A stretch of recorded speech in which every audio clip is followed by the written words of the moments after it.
Ay, hating gabi na. Wala pa ang batang yun. Lagi na lang siyang late.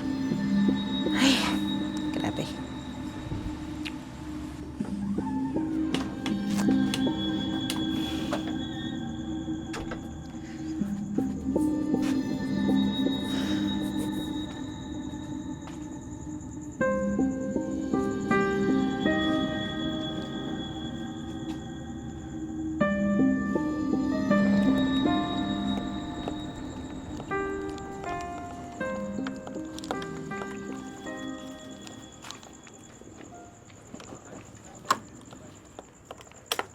Oh, ba't kasama mo si kumpare? Gabing-gabi na. Anong meron? Mare, may importanteng sasabihin sana kami ni Aki sa'yo eh. Nay, wag po sana kayo magagalit sa akin, ha? Teka. Kinakabahan ako. Huwag niyo sabihin may relasyon kayong dalawa.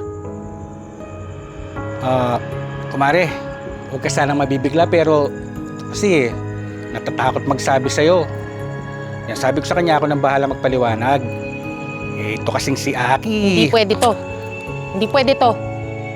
Sinira mong tiwala ko. Tinraidor mo ako, pare. Teka, hinay-hinay ka lang kumare. Anong hinay-hinay?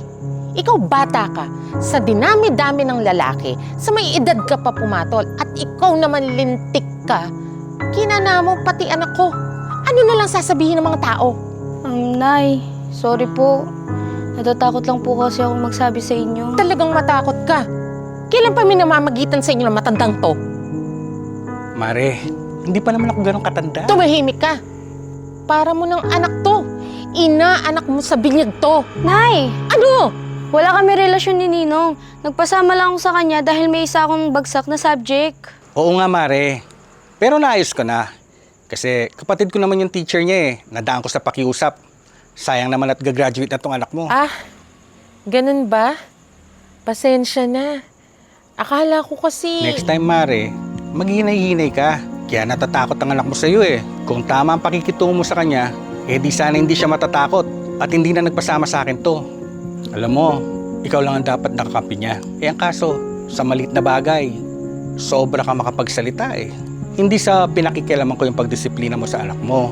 Pero wag naman sa puntong natatakot na siya sa'yo. Napakabait pa naman ng batang to. Pagtanda mo, Mare, siya lang naman ang tanging makakasama mo sa buhay. Kaya ngayon pa lang, ayusin mo na yung pakikitungo mo. O siya, Mare, alis na ako ha. Tawagan niyo na lang ako pag may kailangan kayo.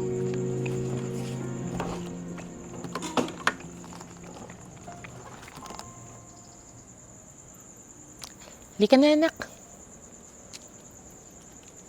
Nay, sorry po. Hindi ko po agad sa inyo nasabi.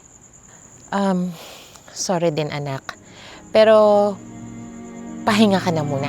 Bukas na lang natin pag-usapan, ha?